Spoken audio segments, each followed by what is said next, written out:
আমার প্রাণপ্রিয় নাজিরহাট পৌরবাসী তথা ফটিকছড়িবাসী, আসসালামু আলাইকুম রহমতুল্লাহ। যারা অন্য ধর্মের আছেন তাদেরকে আমি আদাব জানাচ্ছি, নমস্কার জানাচ্ছি।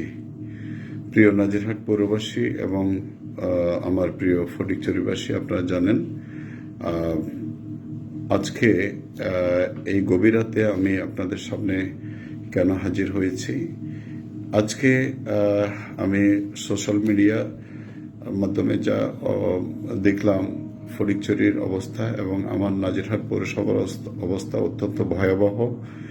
বন্যার কারণে আজকে আমার এলাকা প্লাবিত এবং মানুষের জানমাল অত্যন্ত ঝুঁকিপূর্ণ অবস্থায় আছে।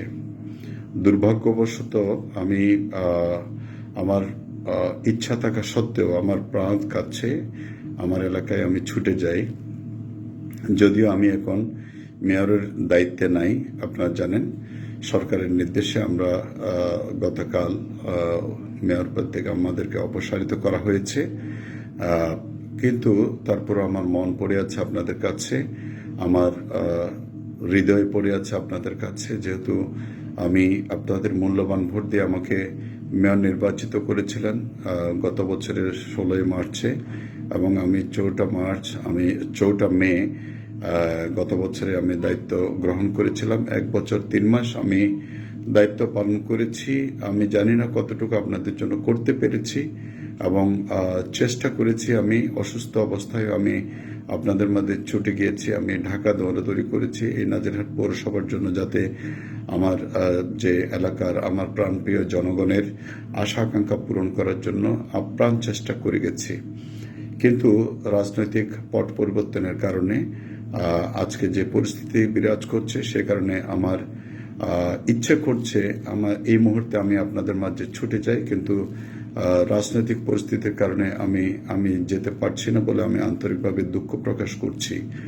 আমি বিশেষ করে আমার এই যে বন্যা কবলিত এলাকা যেগুলো আছে, বিশেষ করে 1, 2, 3 এবং 4 নম্বর ওয়ার্ড, 8 নম্বর ওয়ার্ড এবং 9 নম্বর ওয়ার্ড, এই ওয়ার্ডগুলোতে আমি এলাকার কাউন্সিলর যারা আছেন তারা এখনো দায়িত্বে আছেন। আমি তাদেরকে অনুরোধ জানাবো, আপনারা আমার এলাকার মানুষের কাছে ছুটে যান এবং এলাকার মানুষের এই দুরবস্থায় আপনারাই একমাত্র সহায়। উপরে আল্লাহ আছে, সৃষ্টিকর্তা আমাদের সকলের যেন সহায় হয়। এবং একই সাথে যারা বিভিন্ন স্বেচ্ছাসেবী সংগঠন যেগুলো আছে, আমি আপনাদেরকে অনুরোধ জানাবো, এটাই আপনাদের মানুষের পাশে দাঁড়ানোর এটাই প্রকৃত সময়। আপনারা আপনাদের দায়িত্ববোধ থেকে আমি প্রত্যাশা করব এবং অনুরোধ করব আপনাদেরকে, আপনারা মানুষের পাশে দাঁড়ান।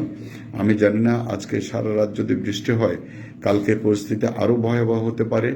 তো আজকে এই গভীর রাতে আমি আপনাদের শরণাপন্ন হয়েছি, শুধুমাত্র আমার এলাকার মানুষের পাশে দাঁড়ান। আর যদি পরিস্থিতি স্বাভাবিক থাকতো আমি এই মুহূর্তে ছুটে যেতাম। তো আমি দুর্ভাগ্য, আমার এই অবস্থায় যাওয়া সম্ভব হচ্ছে না। আমি সর্বোপরি আপনাদেরকে অনুরোধ জানাবো, আমি জানি না আমি 1 বছর 3 মাস দায়িত্ব পালনকালে আমি কতটুকু আপনাদের জন্য করতে পেরেছি, তবে এটা সত্য আমি চেষ্টা করেছি এবং যতটুকু মানুষের মুখে শুনেছি, দলমত নির্বিশেষে সবাই আমার কাজের প্রশংসা করছে এবং করে যাচ্ছে। সেজন্য আমি আমার পৌরবাসীর কাছে তথা ফটিকছড়িবাসীর কাছে আমি কৃতজ্ঞতা জানাচ্ছি। আমি পরবর্তীতে আপনাদের সামনে আবারও হাজির হব। আপাতত আমি বিশেষ কিছু না বলে আমি এইটুকু বলবো, আপনারা যেখানে আছেন, যে অবস্থায় আছেন এবং জনপ্রতিনিধি যারা বর্তমানেও দায়িত্ব আছেন, আমি সকলকে অনুরোধ জানাবো, বন্যা কবলিত মানুষের পাশে দাঁড়ান, মানুষকে বাঁচান, মানুষের সাহায্যে এগিয়ে আসুন এবং এই অবস্থা যেন আল্লাহ আমাদেরকে উত্তরণ করার সুযোগ দেয় এবং আল্লাহ যেন আমাদেরকে দয়া করেন, সৃষ্টিকর্তা যেন আমাদেরকে রহমত করেন, সেই প্রার্থনায় আমি আজকের দিনে করব।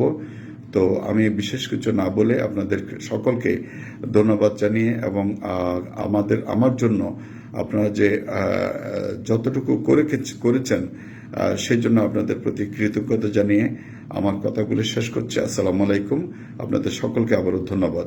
খোদা হাফেজ।